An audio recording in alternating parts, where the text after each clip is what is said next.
जब जब अधर्म अपनी चरम सीमा पर पहुंचा तब तक भगवान ने किसी न किसी रूप में अवतार लिया। लेकिन क्या आप जानते हैं कि भगवान शिव ने एक ऐसे रौद्र और अद्भुत अवतार को धारण किया था जिसे खुद देवताओं ने भी देखने से डर महसूस किया।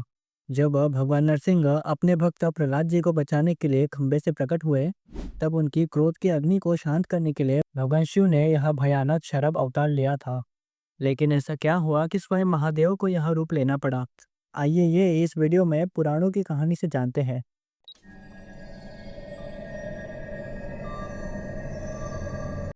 एक दिन ब्रह्मा जी के मानस पुत्र सनकादि ऋषि तीनों लोकों में स्वच्छंद विचरण करते हुए वैकुंठ में जा पहुंचे। यो तो वे सबसे प्राचीन है, परंतु जान पड़ते हैं मानो 5-6 बरस के बच्चे हो। उन्हें साधारण बालक समझकर द्वारपालों ने उन्हें भीतर जाने से रोक दिया।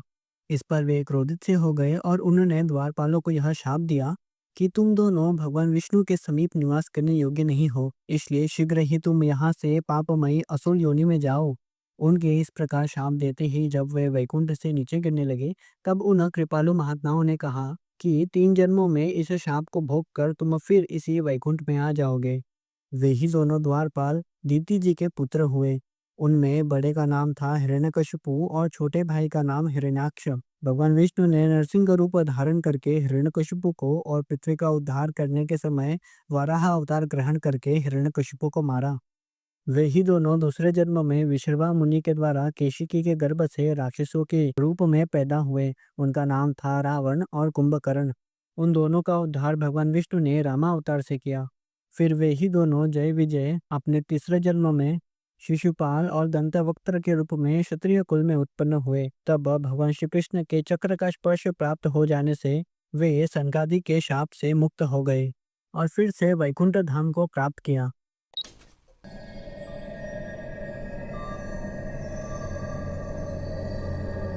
पूर्व काल में पृथ्वी का उद्धार करने के लिए ब्रह्मा जी की प्रार्थना पर भगवान विष्णु ने वाराह रूप धारण करके हिरण्याक्ष का वध किया। अपने प्यारे भाई को मरा हुआ जानकर हिरण्यकशिपु को भगवान विष्णु पर अत्यंत क्रोध आया। तब हिरण्यकशिपु ने कई वर्षों तक तप किया और ब्रह्मा जी को संतुष्ट करके उनसे वरदान लिया कि आपकी बनाई हुई दुनिया में मुझे कोई ना मार सके। इसके बाद हिरण्यकशिपु शोणितपुर में जाकर त्रैलोकी को अपने वश में करके निष्कंटक का राज्य करने लगा। वह सभी धर्मों को नष्ट करने वाला देवताओं और ऋषियों को सताने लगा। जब दैत्यराज ने अपने हरिभक्त पुत्र प्रहलाद से भी जब विशेष रूप से द्वेष करना प्रारंभ कर दिया, तब सभा मंडप के खंभे से संध्या के समय अत्यंत क्रोधित होकर भगवान विष्णु नरसिंह रूप से प्रकट हुए। भगवान नरसिंह का विकराल तथा भयदायक शरीर देखकर सब दैत्य संत्रस्त हो थे। भगवान नरसिंह ने उसी क्षण सभी दैत्यों का संहार कर डाला और हिरण्यकशिपु से उनका अत्यंत भयानक युद्ध हुआ। फिर सबके देखते देखते हिरण्यकशिपु को तहेली पर खींच लिया और अपनी गोद में उसे लेकर अपने नखों से उसका पेट फाड़ डाला। इस प्रकार हिरण्यकशिपु के मारे जाने पर जगत में चारों तरफ शांति स्थापित हो गई, परंतु इससे देवताओं को विशेष आनंद प्राप्त नहीं हुआ, क्योंकि हिरण्यकशिपु तो मर गया था, किंतु भगवान नरसिंह के क्रोध की ज्वाला शांत नहीं हुई थी। उस ज्वाला से सब लोग व्याकुल हो उठे। अब क्या होगा, ऐसा कहते हुए देवता वहां से दूर चले गए। तब ब्रह्मा जी ने ज्वाला की शांति के लिए प्रहलाद को श्री हरि के पास भेजा। भगवान नरसिंह ने उन्हें अपने हृदय से लगा लिया, जिससे उनका हृदय तो शीतल हो गया, परंतु क्रोध की ज्वाला शांत नहीं हुई।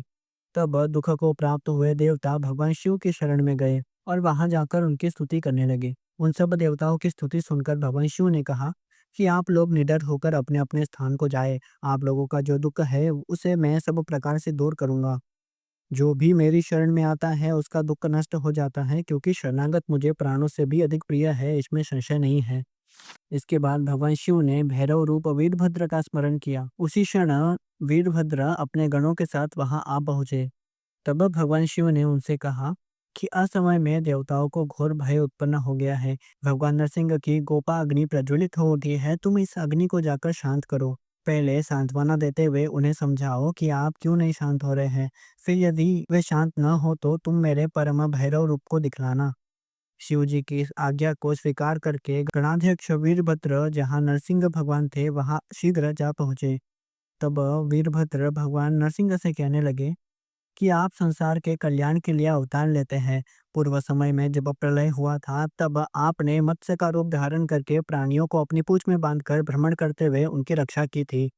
इसी प्रकार आपने कूर्म अवतार लेकर मंदराचल को धारण किया और वाराह अवतार लेकर पृथ्वी का उद्धार किया। इस समय भी आपने नरसिंह रूप धारण करके हिरण्यकशिपु का वध किया। जिसके लिए आपका यह अवतार हुआ है वह दानव मारा गया। अब आप अपने इस घोर नरसिंह रूप को मेरे समक्ष ही शांत कीजिए। वीरभद्र का निवेदन सुनकर भगवान नरसिंह ने पहले से भी अधिक क्रोध किया और भयभीत करने वाले कठोर वचनों से वे बोले, तुम जहाँ से आए थे वहीं चले जाओ, मुझसे लोकहित की बात न कहो। मैं अभी इस समय इस चराचर जगत को विनष्ट करूंगा। सर्वत्र मेरा ही शासन है, मेरे ऊपर शासन करने वाला कोई भी नहीं है। भगवान नरसिंह के इस अहंकार युक्त वचन को सुनकर वीरभद्र कुछ हंसकर कहने लगे, क्या आप संसार के ईश्वर तथा संहारकर्ता पिनाकधारी शिव को नहीं जानते? आप प्रकृति है तथा रुद्र पुरुष है। पुरुष के प्रकृति में प्रवेश करने के कारण ही आपके नाभि कमल से 5 मुख वाले ब्रह्मा जी उत्पन्न हुए थे। यदि आप शिव जी को अजन्मा नहीं मानते हैं तो निश्चय ही आप दोषों से परिपूर्ण हैं। इसलिए थोड़ा विचार करके आप अपनी ज्वाला को शांत करें, नहीं तो भगवान शिव का क्रोध बिजली के समान मृत्यु रूप होकर आप पर गिरेगा। वीरभद्र के इस प्रकार कहने पर भगवान नरसिंह क्रोध से व्याकुल हो गए और वे गर्जन करते हुए बड़े वेग से उन्हें पकड़ने के लिए दौड़े। उसी समय 1000 भुजाओं वाले 2 पंख और चोंच से युक्त पक्षी के रूप में दिखाई पड़ने वाले हुंकार करते हुए विकट रूपधारी भगवान शंकर वहां प्रकट हो गए। इसके बाद भगवान शिव ने अपनी पूंछ से उनके चरणों को और हाथों से उनकी भुजाओं को पकड़ लिया और देवताओं के साथ आकाश में चले गए। उन्होंने अपने पंखों से उन्हें मारकर आहत कर दिया। फिर वे अनंत ईश्वर उन भगवान नरसिंह को लेकर एक बैल पर सवार हो चल पड़े। इस पीड़ा के कारण भगवान नरसिंह हाथ जोड़कर उन परमेश्वर की स्तुति करने लगे। तब भगवान शिव ने क्षण मात्र में ही भगवान नरसिंह के मुख सहित समस्त शरीर और उनकी शक्ति को अपने में समाहित कर लिया।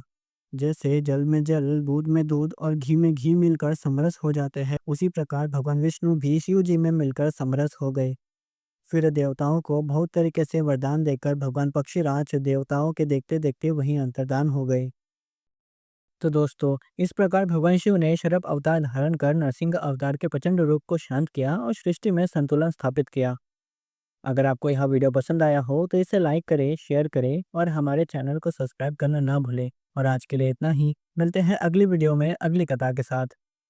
हर हर महादेव।